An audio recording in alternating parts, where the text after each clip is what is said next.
Lahat ng may gastos yun. Lahat ng ipinapadala niya sa bahay ng mga umaangkat sa amin. Depende sa... Tsaka sobrang bilis nagawa ng plano kasi ako din naman na nag-design. Ako rin naman ang gumawa ng plano.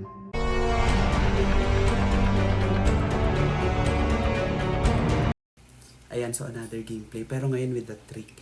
Kasi nga itong gameplay natin na to, meron daw horror dito sa Minecraft na to. So ayan, mag-horror hunting tayo dito sa Minecraft. So, meron dito parang old house. Parang siyang bahay kubo, no? Ayan, pasok tayo dito. Tapos meron nata ditong radyo. Tignan natin kung meron masasagap. Minsan na rin ako nagkaroon ng katuwang sa buhay. Pero inakala rin ng ilan na mayaman ako. Dati kasi nag-a-abroad ang asawa ko. Pagkatapos namin ikasal, nagdesisyon kami na magtayo ng sarili naming bahay. Ang bahay na yun, wala naman akong talagang ginastos doon. Tanging ambag ko lang ay ako ang gumawa ng plano, ako ang nagpatayo. Pero siya lahat ang may gastos yun. Lahat ng ipinapadala niya sa bahay na pupunta. Ang pinagkakabalahan ko lang habang ako ay naiwan ay hintayin yung bayad ng mga umaangkat sa amin. Depende sa gulay. Mga mais, tuwing araw ng linggo, Lunes hanggang Martes, nagbabayad sila. Yun ang pinanggagastos namin sa araw-araw. Pero yung bahay at yung kabuuan ng lupa, sa kanya lahat yun. Wala naman din ako may iwan. Wala din naman ako may iwan sa mga kapatid ko. Wala rin naman akong kayamanan na malaki. Lahat pinagtrabahuhan. Pero naubos din eh. Nagastos din namin sa mga araw-araw namin. Kasi nga, yung pinapadala naman, napupunta lahat ng yun sa bahay. Kaya sobrang bilis na itayo ng bahay. Tsaka sobrang bilis nagawa ng plano kasi ako din naman na nag-design. Ako rin naman ang gumawa ng plano. Pero marami siguro nagtataka kung bakit sobrang bilis na itayo kasi doon lahat napupunta yung padala. Sa totoo lang, wala din naman kami malaking lupain na tulad ng inaakala ng iba. Ang tanging lupain lang na iwan ay yung pinagtayuan mismo ng bahay. Yun lang naman yun. Pero yung lupa kasi na yun, kung meron man akong ambag doon, konti lang yun. Ang talagang bumili nun ay siya. 1991 sinimula rin yung plano at talagang itayo yung bahay. Mga banda 1992 natapos yung plano. At yung bilang ng kwarto, ako.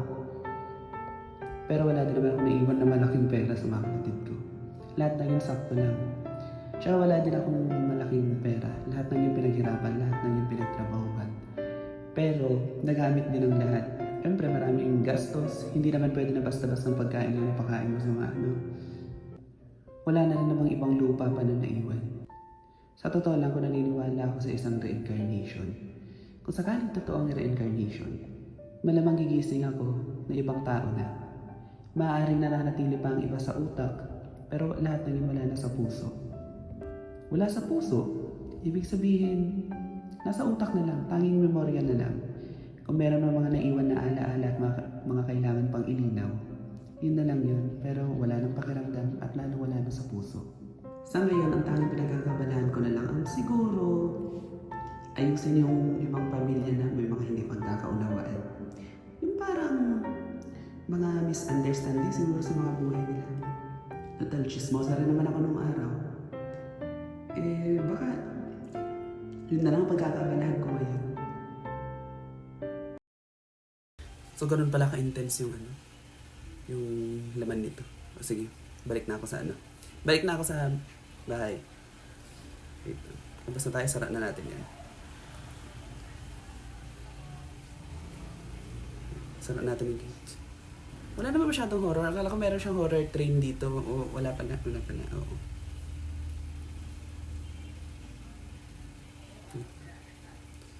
Ang layo pala nito. May nakasalubong pa akong ano yung creeper ba yun? Minecraft creeper. Wait lang. Layo pala nito.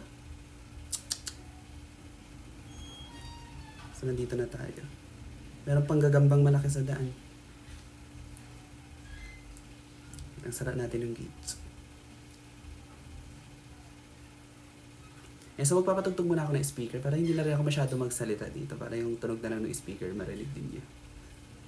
Kasi hanggang ending na yun. Wait lang, i-play ko lang. Sara ko na yung pintuan. Wait lang. Play ko lang yung music.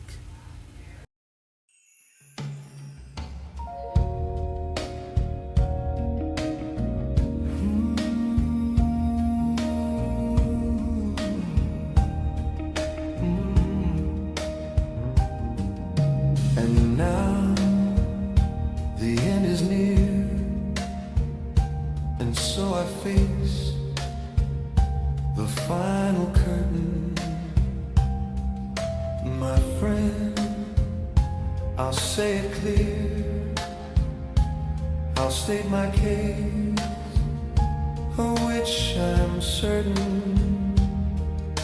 I've lived a life that's full, I traveled each and every highway and more, much more than this. I did it my way.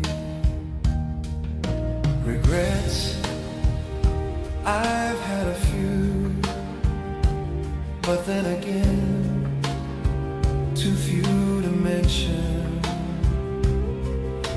I did what I had to do and saw it through without exemption. I planned each charted